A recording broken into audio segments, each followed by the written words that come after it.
To mai girma PRO na jam'iyyar PDP Jamilu Ɗanbata, muna so mu ji game da wannan zafafa guda 8 yau kotu ta karɓe su, mutum 2 daga ciki sun fara gabatar da shaidunsu. Zan so ka gaya wa al'ummar jihar Kano da al'ummar Najeriya wani irin ci gaba aka samu a wannan shari'a, domin zafafa guda 8 sun fara gabatar da shaidunsu a gaban wannan kotu mai albarka. To alhamdulillah, dukkan godiya ta tabbata ga Allah madaukakin sarki. Kamar yadda ka gani yau kotu ta yi cikar kwani. Duk yekuwar da suke yi suna babu kes shari'a an gama zance ya zama ba zance ba, domin ko ba komai yanzu ka kalla ba wani nasu wanda bai halarci kotu ba yau. Su kansu wannan zafafa 8 ɗin sun ba su tsoro, don haka suka zo su shaida.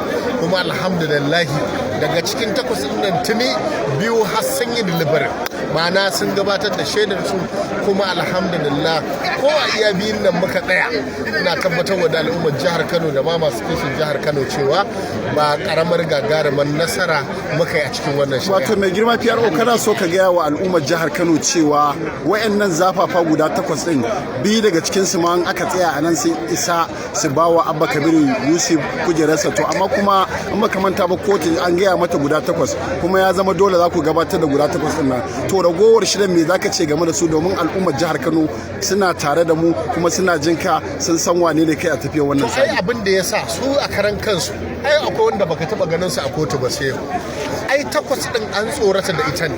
Ana maganar zafafa 8 kuma a watan 8 wasu su tun karfe 8 suke nan gudu a cikin zafafan nan. So ina son gaya maka cewa yanzu ai ba tashi akai ba, iya wannan biyun da ta karba za mu tafi masallacin juma'a. Mai shari'a ta yi magana da karfe 2 kuma da izinin Allah ta'ala za a dora daga inda aka tsaya. Ina tabbatar wa da al'ummar jihar Kano cewa duk mai kishin jihar Kano, duk mai kishin wannan tafiya ta demokradiyya ya yi mana addu'a, ya yi wa jihar Kano addu'a. Ina tabbatar wa da al'umma Allah zai tabbatar wa jihar Kano abin da aka zaba. To mai girma PRO, baka gudun ganin cewa ita gwamnati ita ma tana da nata shaidun, sannan INEC tana da nata shaidun. Idan suka kawo nasu shaidun, baka tsoron cewa za su zo su iya baje wa'annan zafafa guda 8 din nan? A'a, ko su a karan kansu da bakin su ma faɗa suke zafafa guda 8. ai duk wani delay tactics da suka bi an yi ne wai waɗannan zafafan su huce, sai suka ga zancen ba haka yake. Akwai wanda ɗaya daga cikin manyan jiya ya kira ni, ba zan kama suna ba, amma tun daga ratanin ofisan nan na gama da ya magana ya ce wannan harka taku sai dai a yi addu'a. Na ce da kanka, ya ce wallahi tallahi ya gani.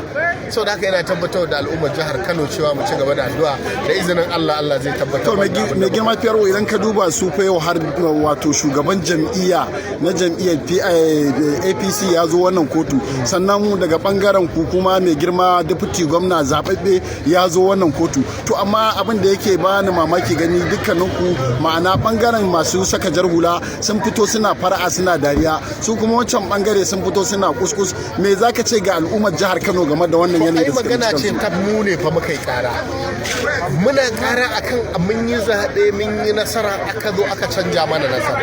Kawo hujja, muka zo da hujja. Ai ba masu jin hula kawai ba, har lauyoyin mu duba ka ga yadda suke annashuwa, suke farin ciki.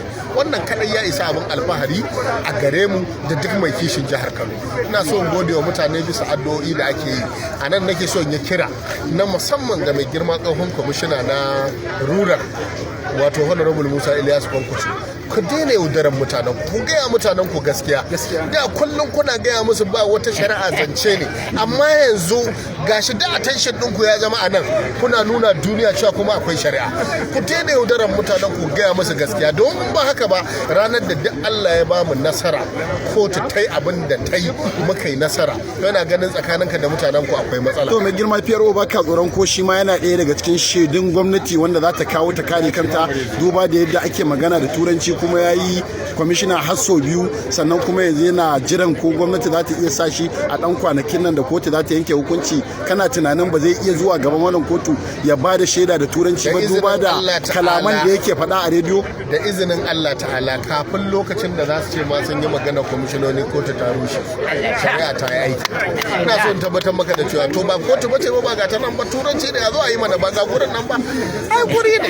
Ni ba ga wanda nake gabatarwa ba, daga daktar sai abu abin nan ko ban gani ba su ma su ka irin su za su kawo haka muna gode al'ummar jihar Kano bisa addu'o'i da ake mana mun gode kwarai da gaske Allah ya saka kowa da girma PRO mun gode